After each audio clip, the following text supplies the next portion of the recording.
Yo, have you heard of LinkedIn Learning? If you haven't, LinkedIn Learning is an American massive open online course provider.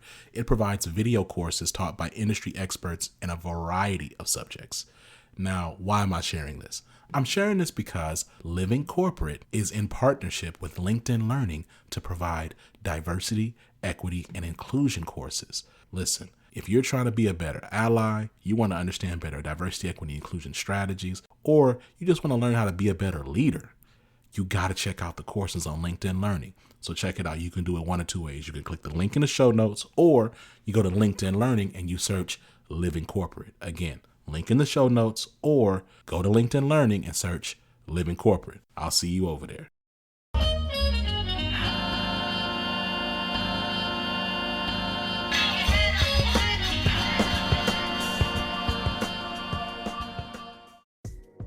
What's going on, Living Corporate? It's Tristan, and I want to thank you for tapping back in with me as I provide some tips and advice for professionals. Today, let's talk about a few mistakes you want to avoid while applying for jobs. The first mistake is not applying if you don't meet 100% of the qualifications. Data shows this happens most often with women.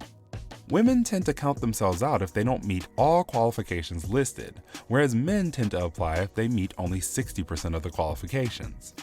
Recruiters and hiring managers will often stick skills or qualifications they see as nice-to-haves into the description, but they aren't required.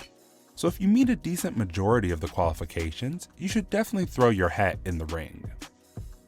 The second mistake is not following instructions in job applications.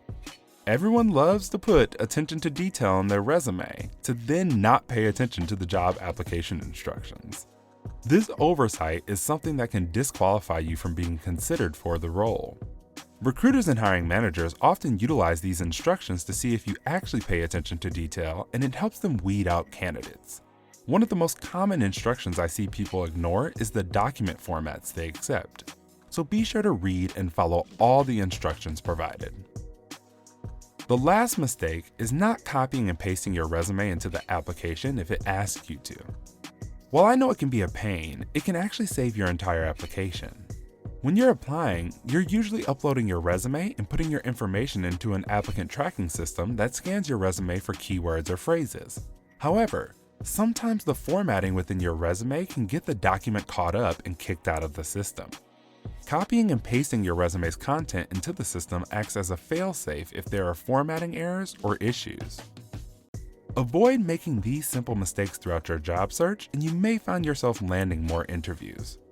Thanks for tapping in with me today. Don't forget, I'm now taking submissions from you all on career questions, issues, concerns, or advice you think may help others. So make sure to submit yours at bit.ly/tapintristan. This tip was brought to you by Tristan of Layfield Resume Consulting. Check us out on Instagram, Twitter, and Facebook at Layfield Resume, or connect with me, Tristan Layfield, on LinkedIn.